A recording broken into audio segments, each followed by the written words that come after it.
It is long run day for me, and I have got a banger. I'm out for 20 miles today, so we'll see how it goes. I'm here on the riverbank, which is why you can hear that river burbling in the background, and I love it. One of the tools to success for every runner who's trying to get better is your long run. It promotes mitochondrial and capillary development in your cells. It increases your aerobic capacity, helps muscle endurance, does a better job of teaching your body to burn fat, and most importantly, your long run is when you get to train that muscle between your ears.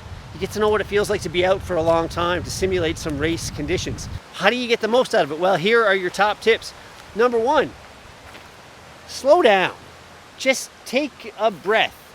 Your long run's really important, but the thing is, if you go out too hard, if you do too much, you're gonna get yourself in some trouble. And so, the number one tip for your long run is to slow down. Now, the video at the end of this one will tell you all about heart rate zones and how to stay in your easy zone in order to get the most out of your long run. But the thing to keep in mind in your long run is to stay at your easy pace. How do you know if you're at your easy pace? Can you hold a conversation with a running pal?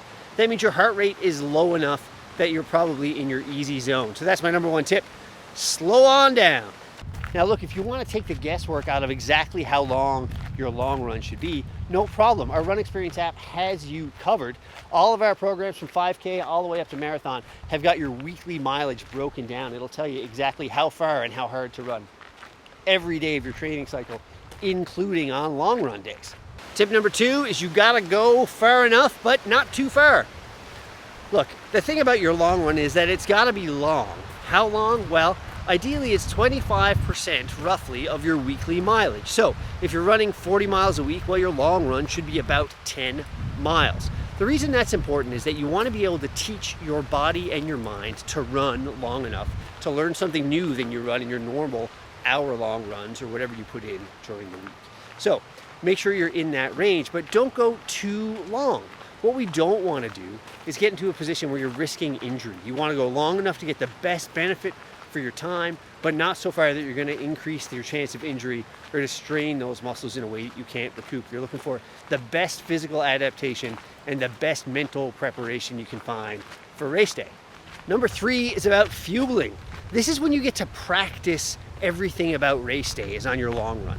And so how are you going to fuel before a race? Well, you can practice it on your long run day. How are you going to fuel and hydrate during a race? What kind of gels are you going to use if you're into longer stuff?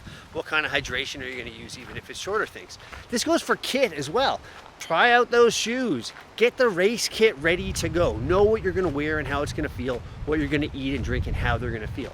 Everything about your long run can be and should be practice for race day. Tip number four to get the most out of your long run is maybe the simplest and the most complicated at the same time. You gotta do it. You can't skip your long run. You can't bail out early. You can't not go because the weather sucks. You can't let yourself get behind on work and then use that time on Sunday morning to answer emails instead of running. Calendar it, book it, commit to it, and do it. It's the only way to make sure you're getting better is to put in those long runs. This includes a warm up and a cool down. You've got to commit to doing all of those things properly on your long run day if you're going to get the best bang for the buck. Now I know some of you elites out there are going to say, Dan, what about back-to-back long runs? What about progression long runs where I'm going faster over time? What about long runs that have got some strides or fartleks at the end? Yeah, there's room for all of those things as you get more used to it, as you learn more about how to use your long run right. But those first four tips, those rules are for almost all of us. If you're going to follow those four rules, most people are going to get the best bang for their buck out of their long run. So it's not that there isn't room to break those rules. There is. We're going to save how and when to break those rules for another video.